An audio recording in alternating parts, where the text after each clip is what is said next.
நீங்க இப்ப சி.வி. சண்முகம் இந்த ஒரு 7 ஒரு இடத்துல யார் யார தலைவரா அவர் எடுத்திருக்கிறாருன்னு பாருங்க. ஒரு நைட்டு திடீர்னு வந்தாரு, போலீஸ் தலைவி எங்கள் சின்னம்மா சின்னம்மா சின்னம்மானாரு. அப்புறம் தினகரன் வாழ்க வாழ்கனாரு, பன்னீர்செல்வம் வாழ்க வாழ்கனாரு, பழனிசாமி வாழ்க வாழ்கனாரு. இன்னைக்கு விஜய் வாழ்க, மத்தவங்க எல்லாம் ஒழிக அப்படின்னு சொல்லிட்டு அவர் போயிருக்கிறாரு. நான் ஒரே ஒரு கேள்வி கேட்கிறேன் சார். நீங்க அதிமுக பொதுச் செயலாளர் விஜய் கட்சியை எதிர்த்து ஓட்டு போடுங்கன்னு சொன்னதை கேட்டுட்டு போய் அவருக்கு எதிர்ப்பா ஓட்டு போட்டுட்டு கூட்டுங்க மிஸ்டர் பழனிசாமி பொதுக்குழுவை அப்படின்னு சொல்லியிருந்தீங்கன்னா ஒட்டு மொத்த கட்சியும் உங்க பின்னாடி திரும்பி பார்த்திருக்கோம்.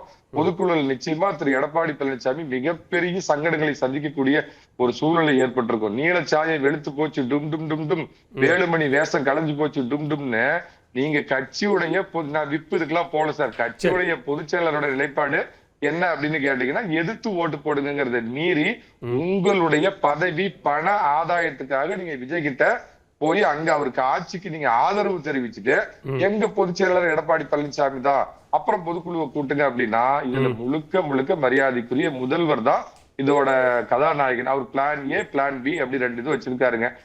அதிமுகவை ஒரு பாத்தீங்கன்னா சபார்டினேட், இந்த வார்த்தை ஒரு அதிமுக ஆதரவாளன் அப்படிங்கிறப்ப எனக்கு சொல்றது கஷ்டமா இருக்குது. ஒரு செல்ல பிராணி மாதிரி அதோடைய பலத்தை குறைக்க வேண்டும். எதிர்காலத்துல கூட்டணின்னு தேவைப்பட்டா அவங்க பலத்தை குறைச்சிக்கிட்டு ஒரு செல்ல பிராணி தேவைப்பட்டா தட்டி கொடுத்து பக்கத்துல வச்சுக்கலாம். தேவையில்லைன்னா போய் 3வது அணியா போட்டி எடுங்க, ஓட்டு பிளவுக்கு வழிவகுக்கும் அப்படின்னு சொல்லி ஒரு சபார்டினேட் போர்ஸா பண்ணணுங்கிறதுக்காக தெரிந்தே அறிந்தே தங்களுக்கு பணமும் பதவியும் மீடியாவுல வரணும், புகழ் ஜோதியிலேயே இருக்குன்னு நேற்று வரை நாங்கள் அம்மாவின் பிள்ளைகள் பிள்ளைகள் சொல்லிட்டு இருந்தவங்க எல்லாம் இல்ல திரு மணிகண்டன், அவங்க நீங்க ஒருவேளை அப்படி திரு எடப்பாடி பழனிசாமிக்கு தங்கள் ஆதரவை கொடுத்தார்கள். சரி, ஒரு 4.5 ஆண்டு காலம் அவர் முதலமைச்சராக இருக்கும்போது அந்த ஆதரவு இருந்தது. பிறகு 2021 தேர்தலை சந்திக்கிறாங்க. திருப்பி 2024 இவங்க 6 பேர் போய் சந்திச்சு அதெல்லாம் பேசுறாங்க.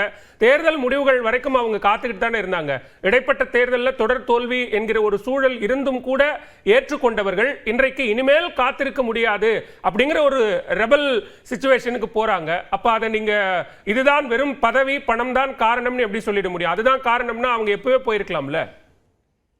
காத்திருக்க முடியாது ஃபார் வாட்? என்ன விஷயம் அப்படின்னு கேட்டீங்கன்னா பதவி பணம் இல்லாமல் காத்திருக்க முடியாது சார். நான் தான் தெளிவா சொல்றேன் சார்.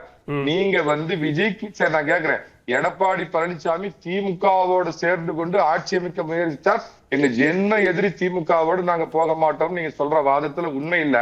ஒரு வாதத்துக்கு வச்சுக்கோ சார்.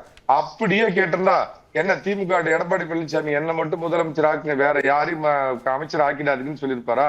ஒட்டுமொத்த கட்சியும் தானே அவர் ஆட்சி கொண்டு வரதுக்கு முயற்சி பண்ணாரு. அது நடக்கல.